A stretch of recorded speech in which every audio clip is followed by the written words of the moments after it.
Hello everyone, welcome back to another episode of Between You and Me.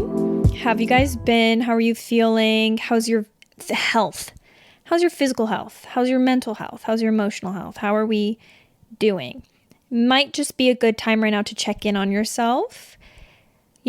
Question how well you've been taking care of yourself, how well you've been focusing on your mental health, because I know firsthand in many, many times in my life have I looked past the idea of my mental and physical health and kind of just been stuck in the loop of life and not really paid outward attention to it when it actually is very, very important. And sometimes we all as a collective just seem to forget until there is a concern. Okay. And that's kind of what we're going to be talking about today. How your physical and mental health are really highly connected and how each of them can affect each other, and how it's important to obviously take care of them, pay attention to them, and keep them as like the forefront in our lives, because at the end of the day, a lot of people talk about this, but you have nothing without your health, and that goes for both physical and mental health.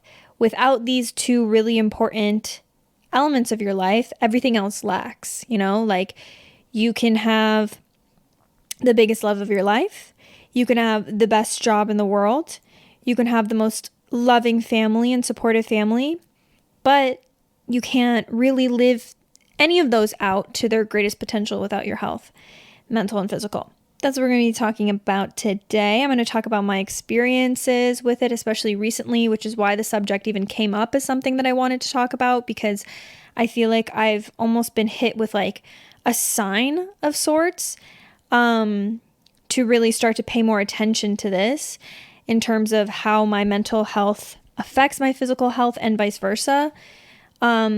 I've definitely, as you guys have been listening to this season, if you've been listening to it in chronological order from how it's like been released, then maybe you've gotten an idea, because I end up touching up on the subject every single episode somewhat, how my mental health has kind of been going throughout this season. It's definitely been really, really challenging, and hopefully I'll be able to talk about it maybe in a future season with a wider lens and a better perspective.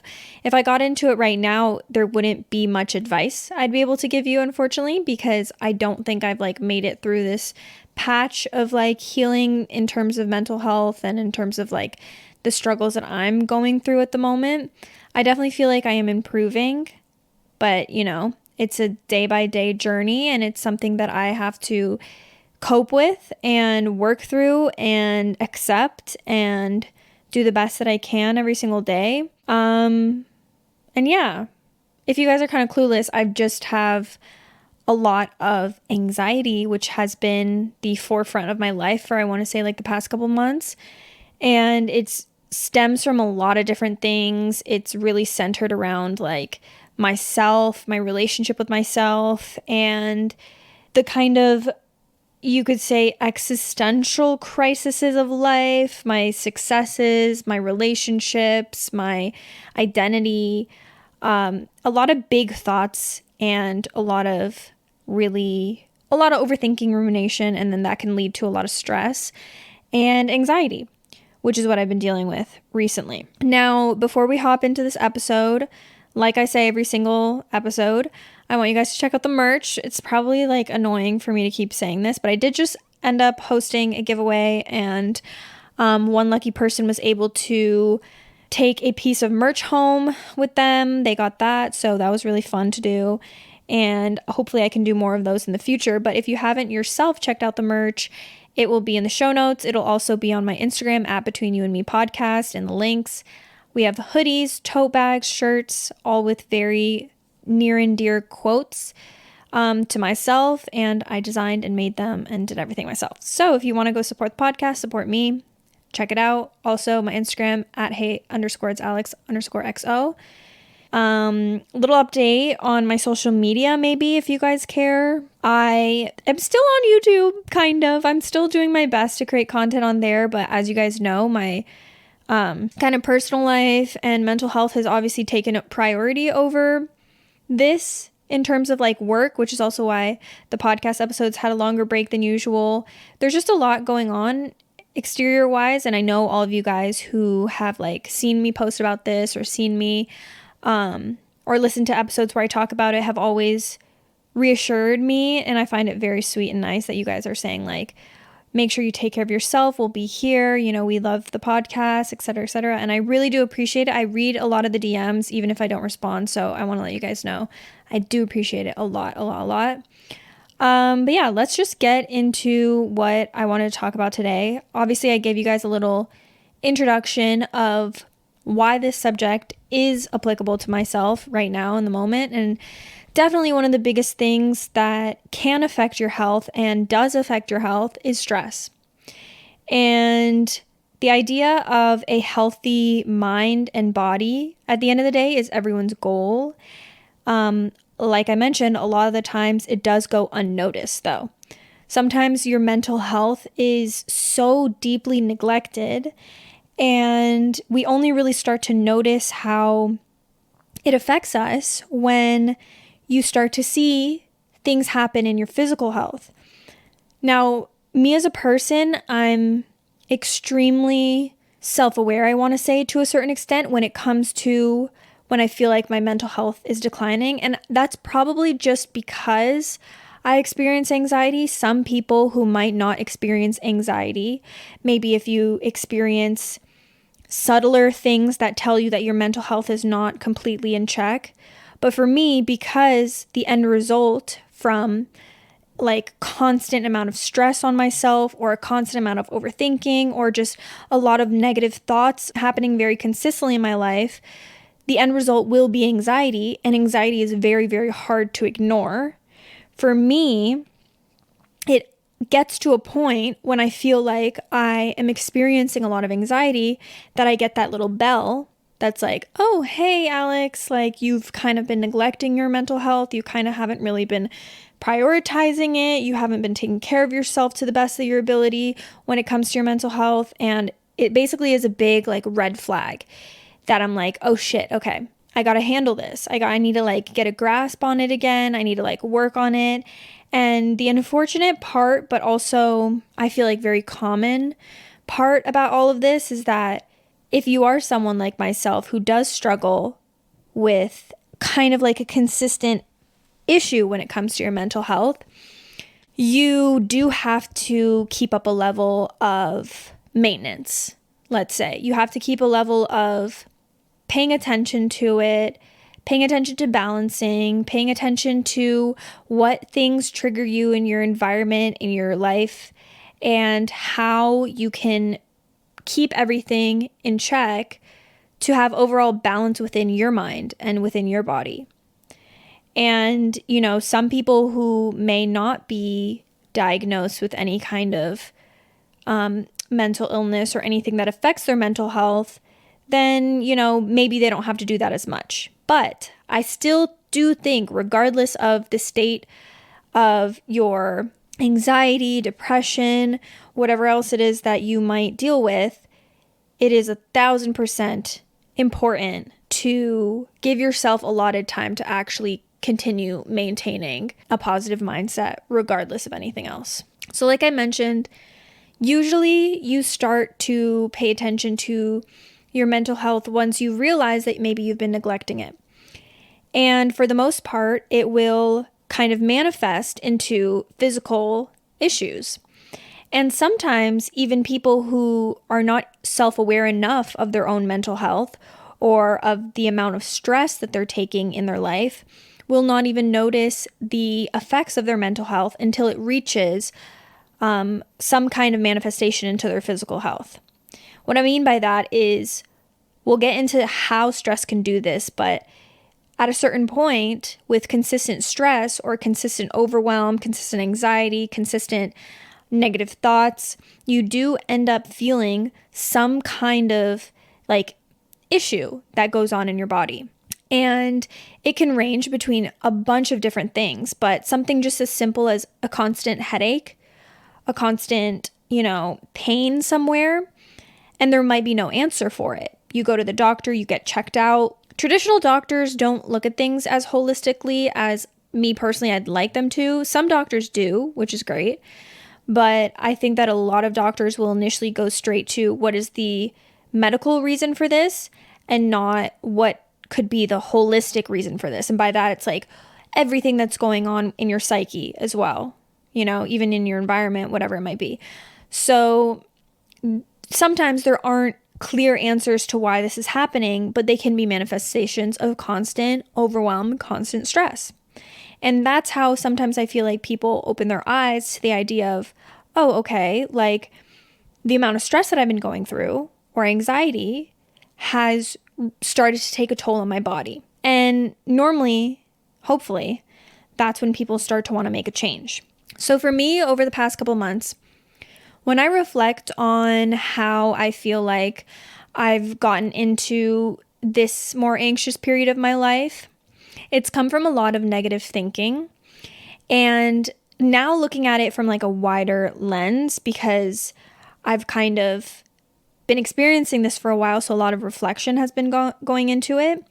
I've been able to see how long this negative thinking has been going on for. And guys, it's not a couple weeks or a couple days. It's months. It's months and months of constantly telling myself certain things about myself and certain things about the situations that I'm going through, and reaffirming negative thought patterns, negative thinking into my mind, into the point where it's so unconscious that it's going on. And it really does affect your mental health. So I've had months and months, I want to say probably from late last year, that I've had certain mentalities about the situations that I've been in life.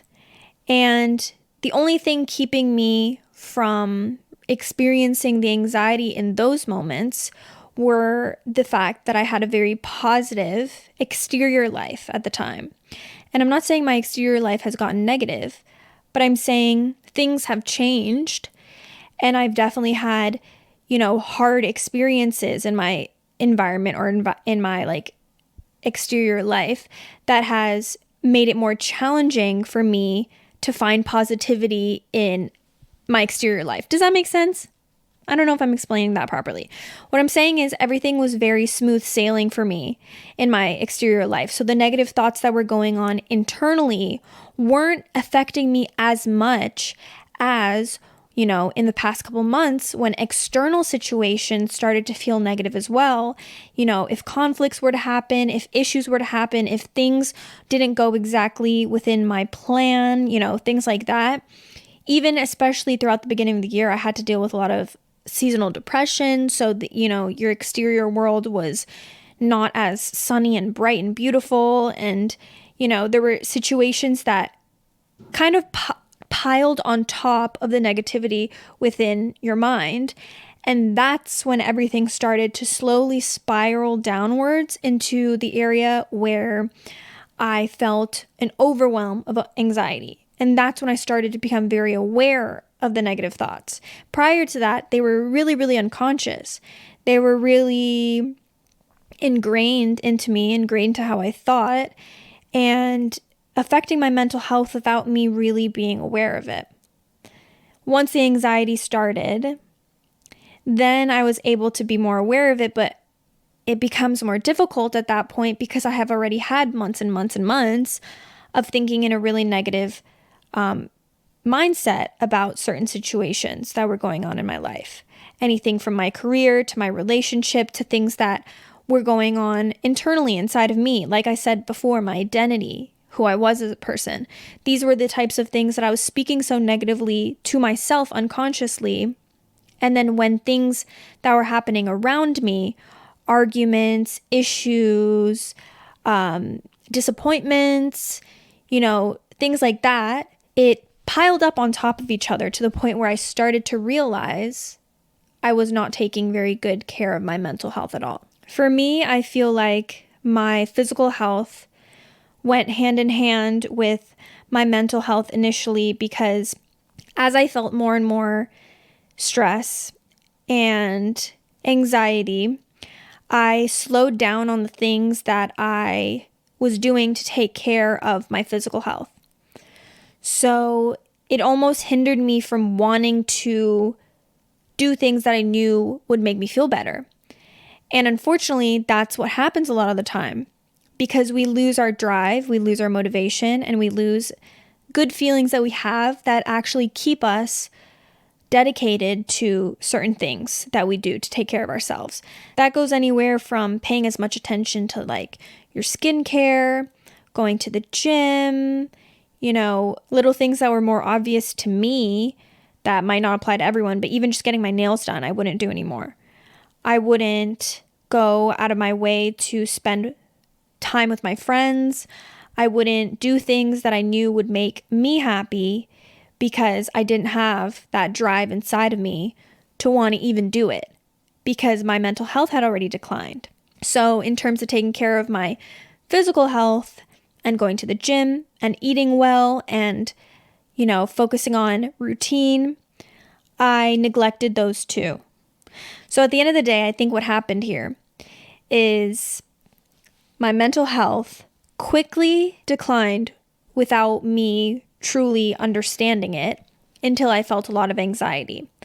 When it reached that point of already feeling that much anxiety, it was very hard for me to keep up with things that I knew would benefit my physical health. So going hand in hand, my physical health started to decline as well. One thing that I've struggled with a lot whenever I've been in really anxious periods of my life is my relationship with food. And I've always had a very, very hard time when I'm very anxious, which is normal, by the way, if you guys experience this too, to be able to eat. Because what happens when you are very anxious or very stressed is you have your body's in a state of fight or flight, which means a lot of things shut down in your body. And one of those things being your digestive system. So if you are in fight or flight for a long period of time, then you are not hungry. You don't have an appetite. You might feel nauseous and your digestive system is not working properly. You're not digesting things properly. It's not going to be great. So that was a huge issue for myself because one of the most important things that you need in your body in order to maintain a healthy mind is to stay nourished. So this is when it gets really complicated because your mental and physical health, like I said, really go hand in hand. If you're not getting the right amount of food in your body, your blood sugar levels get lower, your vitamin levels get lower, and the things that you need to keep your hormones in check are not there anymore. And because of this, your hormones are very affected by it, and your stress hormone will be the highest hormone out of any of them. Now, the time period that I was dealing with a really high amount of anxiety and I wasn't able to eat well, I ended up losing a lot of weight, which is not my goal. And even if it was my goal, it would be a very unhealthy way of achieving that goal. So, regardless, not a good thing. And the cherry on top for me was that I was so unhappy with not being able to eat. And it even added stress to my life. Knowing that my health was being affected, my physical health was being affected by my mental health, was additionally depleting my mental health because I was so upset with how I couldn't take care of myself properly. Now, on top of just, a really bad relationship with food and seeing how that was affecting me, losing weight and things like that, I also experienced a lot of other things. One of which was actually getting sick. When you are experiencing a lot of stress in the same way as I was saying before, your body also goes into fight or flight, like I said. And another thing that happens is your immune system ends up shutting down as well. So this means that you're a lot more susceptible to just getting sick in general. And I'm not too sure if this was a virus or what it possibly was, but I was sick for about a week with, cold symptoms, fever. I didn't have any reason or person around me that was sick. So again, there we go. Not a great experience because I have overwhelming stress in my life and it manifested into an illness. Another thing that happened to me, guys, it doesn't end, is I knew already by the time I was reaching my period for that month that I had been experiencing a lot of stress, so I probably was going to have a late period. I was correct, but she was 2 weeks late. I was like, holy shit, okay, this is a lot. I had the regular nervousness during that time frame, but I was fine. I ended up getting my period and I was like, okay, stress. Now we know that stress affects your hormone levels, like I said before, and a lot of the times it has an effect on having a late period because of all the cortisol hormones that are being pushed through your body. They are affecting the natural hormones that are needed to regulate your period and get that at the right time and keep your cycle in sync. A bunch of other things that I'm sure scientists could explain to you better than me. But what happened to me a couple weeks later when my next cycle was in the process of happening is I found out that I had an ovarian cyst, which is very common, but a lot of women maybe don't know that they are extremely psychological and induced by stress. So there you go, another example. I did end up going to the emergency room because I was in so much pain. I had a terrible experience. I've never gone to the emergency room for myself. I've only ever gone like with a friend or with somebody who needed me to come with them. Terrible. Hated it. Longest experience of my life. The nurses were fucking mean. They jabbed the IV like not in the right spot. I had to put it in my other arm. I had like so much pain. It was awful. And yeah, did end up finding out that I had an ovarian cyst. So all of these examples are how stress in itself, which comes from poor mental health, anxiety, all of the above, can manifest into your physical body. So from all these experiences, from all the negative thoughts, stress, overwhelm that I was experiencing, I ended up learning that I needed to focus primarily on healing and working on my mental health in order to even become aware of how taking care of my physical health was contributing to healing my mental health in the same breath, okay? Everything is intertwined. The mind and the body are both affected by thoughts and emotions. If we want to break it down, your emotions are basically reactions to thoughts that you're having. Now, a lot of the times, like I said previously with what was going on with me, your thoughts can be very unconscious, especially your negative ones, and they can be sometimes maybe uncontrollable. They can be usually very negative, and this doesn't just happen to people who suffer with any kind of mental illness. This happens to a lot of people, although a lot of the times it goes unnoticed, like I said. Now, when the relationship between your thoughts and your emotions is heightened, it's really easy to get into the pattern of negative emotions, because if your thoughts are continuously negative and your thoughts and emotions are connected, inevitably your body is going to start feeling the emotions that come from these thoughts. Let's say you keep telling yourself you're not a good person. The feeling that you get from that might be sadness, might be fear, it might be anxiety. And now your body starts to produce all these chemicals that are feeling this emotion. It's really easy to get into the pattern of these negative emotions consistently, and your body starts to feel it over an extended period of time because your thoughts are very uncontrollable and consistent, meaning the emotion that your body feels is going to be very uncontrollable and consistent. This ends up harming your body, and in the same way that it harmed mine, it can lead to a lot of pain, illness, and other things. Now, just some examples of what stress can do to your body, and this is not to scare you guys at all, because I know it can be scary to think about, like, holy shit, what is going on? I can't really get a hold of my stressors, and I don't want them to affect my body to this way. Don't worry, we'll get into that. But just so you're aware and you know, these are some things that can happen to you from an extended period of stress on your body or negative thinking or any kind of negative thought pattern and emotion. The less obvious ones could be digestive issues. You can have problems sleeping, like insomnia. Like I said, there can be a lot of headaches that come from this. Sometimes people are like, I have a headache, drink water. It can come from stress. A lot of muscle tension, things that I've experienced in my past and still kind of experience to today, is a lot of jaw tension because I'm a clencher at night. I grind my teeth. So you can wake up with like really bad jaw pain, TMJ, from having bad sleeping patterns from stress as well. You can create a lot of stress in your neck and get tension headaches that I experienced many times. Those were awful. Also things like having bad memory or concentration issues and problems with that is a really like unnoticed issue that can happen from stress. Of course, weight gain or weight loss, depending on how you cope with stress.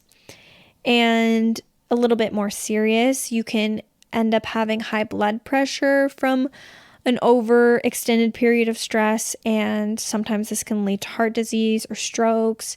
And also, like I mentioned before, your body has a lower immune system during times of higher stress, especially when you're in fight or flight. So this can make it easier to catch any kind of illness that can be a virus or whatever can be transmitted from person to person.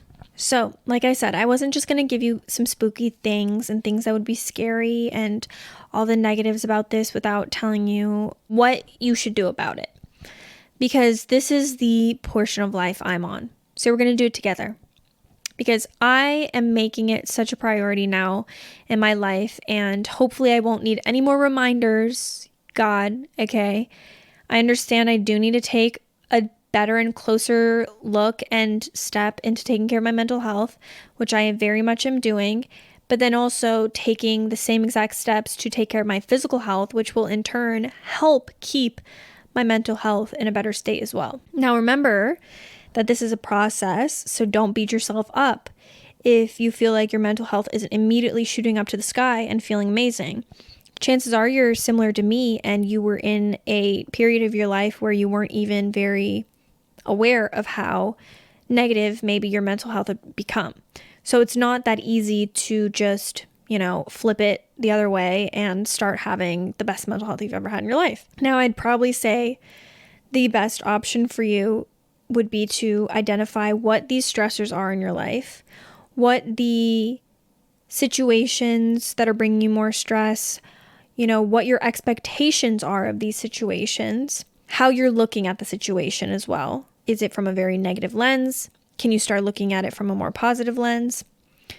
Are you internalizing these thoughts and emotions? Are you making them become a part of you?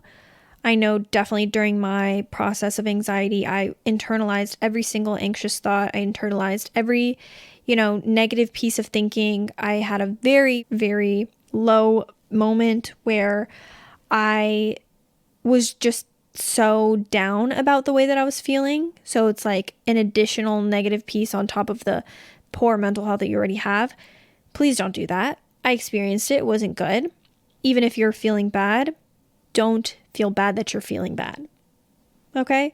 Accept that you're feeling bad. Give yourself the same amount of support that you would if your friend was feeling bad. And yes, how much importance are you putting in this aspect of your life that might be giving you stress, whether it's your career, whether it's your family life, whether it's your relationships, whether it's how you feel like you identify within yourself, things like this. How much importance are you putting it on your whole entire world? Are you giving it the amount of attention it needs, or are you giving it more? There's going to be a lot of questions and reflection when it comes to thinking about your mental health and how you've been focusing your stress. Then you obviously need to create a plan for addressing it once you've identified it. And I think a big thing that we could all benefit from is learning to change our expectations for the certain thing that's causing us stress, and learning to change our expectations for ourselves. Because a lot of the times we expect ourselves to be perfect and we expect our situation to be perfect, rather than accepting situations for what they are. I know I have a very hard time doing that. And it's very hard for me to do that, so I can only imagine people are similar to me. Don't expect too much of yourself. Don't overburden yourself, and do not overburden other people. Because at the end of the day, we are responsible for our own well-being. Other people are not. That's not to say you can't ask for support. Rest your mind. This is one of the most important things I am teaching myself and will continue to practice. There are many ways you can do this, one of which is simply sleeping, probably the easiest one. Making sure you get enough sleep every single day and really being conscious of how much sleep you're getting. Don't oversleep either, but sleep enough. Also, things like meditation and mindfulness are what I was talking about, how I want to do more practices within that. And I'm like delving into it. I'm really like doing so much research and learning about it. It honestly intrigues me a lot. And I know I talked about meditation in either my last episode or the episode before. So yeah, if you want to listen to that one was interesting. Lots more for me to learn on that. And I'm definitely diving headfirst into that for sure. What that does is help you to become more still in the moment and really focus on the present. And that can help you when it comes to stress and anxiety, because stress and anxiety comes from the future. It comes from worries, and it comes from fear of things that are happening outside of the present moment. So when we focus in on the present moment and work on not attaching to the fears and not attaching to the thoughts that we're having, this is how we get a little bit more peace throughout our days. So these are things that you guys should focus your energy on, is resting your mind as well as your body. Give yourself effective evening and morning routines to help with your stress levels. Sometimes we're rushing around from the second we wake up to the second we fall asleep, and that just isn't healthy. These are things that we do to ourselves when we're not paying attention to our mental health. So if you get yourself into a routine of creating a healthy morning and night routine, then whether or not you are making the biggest effort to pay attention to your mental health, you have these structured into your routine, so you don't have a choice. You don't have a choice but to follow them.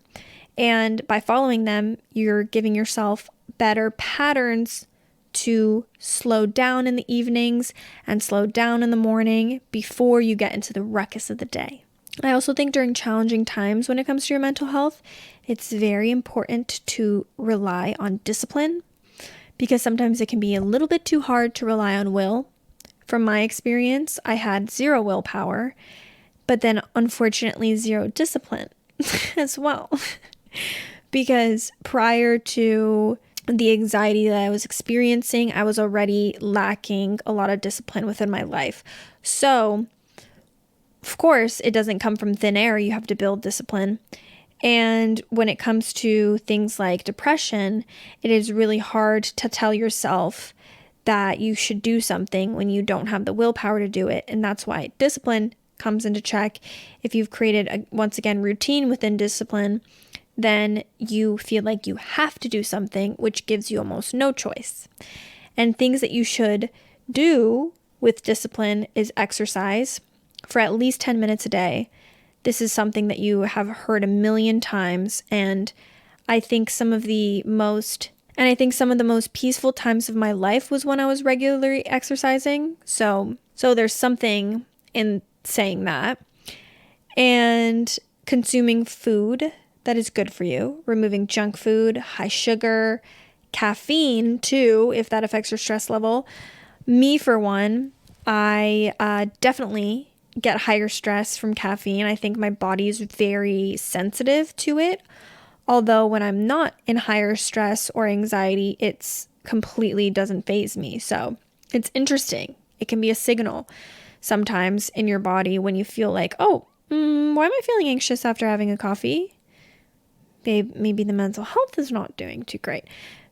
See, for example, today, that was a bit of a sign for myself. I had an espresso and felt my heart pumping out of my chest the whole entire time I was doing work. So didn't feel great, but that's good to know. Tomorrow I'll be having a matcha. Another thing, what I mentioned before, when it comes to meditation and mindfulness, things like breath work, practicing breath work or practicing meditation should be something that you can have discipline for as well, create into your routine. And also a big thing is please do not find ways to cope through drugs or alcohol, because it just doesn't work. I don't think I need to explain myself for that. It doesn't work. Anytime I find that I'm not in the best shape mentally, I will like steer clear of drinking because I know it makes me feel worse. Even though in the moment I'm having the best time, I'm enjoying myself, it literally steals dopamine from your next day. It takes away the dopamine. So yeah, partying now and then, not a big deal. Partying all the time when you're not really in the best mental health, terrible idea. Anyways, that was that. There's a lot to this. There's a lot more scientific approaches to this that you could do research on. These are more of like my specific examples of how my mental and physical health have really been intertwined over this journey that I've been going on. And I definitely think that it's a process to do things like this. It's a process to get your mind into such a negative space. So reverting it to a healthier space is obviously not going to be easy. You have to recognize when maybe your body and your mind want to go back to that unhealthy way of living. They want to go back to what's easier, which is not taking care of yourself and telling yourself all these negative thoughts and believing in all the negative thoughts. It's also going to reach for the easiest source or place to gain happiness and to alleviate any pain in that moment. And that is things like drugs and alcohol. And that's things like finding, people maybe to put your energy into, or random things that make you happy in the moment. And these are not solves, unfortunately. This is a process that you guys have to be, once again, dedicated to and have discipline in to heal. Okay, so I hope that if you guys are going through anything similar, if you have gone through things like this in the past, or, God forbid, maybe if you have to go through something like this in the future, you guys can take something from this. And we all do better to take care of ourselves and not allow our mental health to go unnoticed for too long. Okay? I love you guys. Take care of yourself. Have a great rest of the day. And I'll talk to you in my next episode. Bye.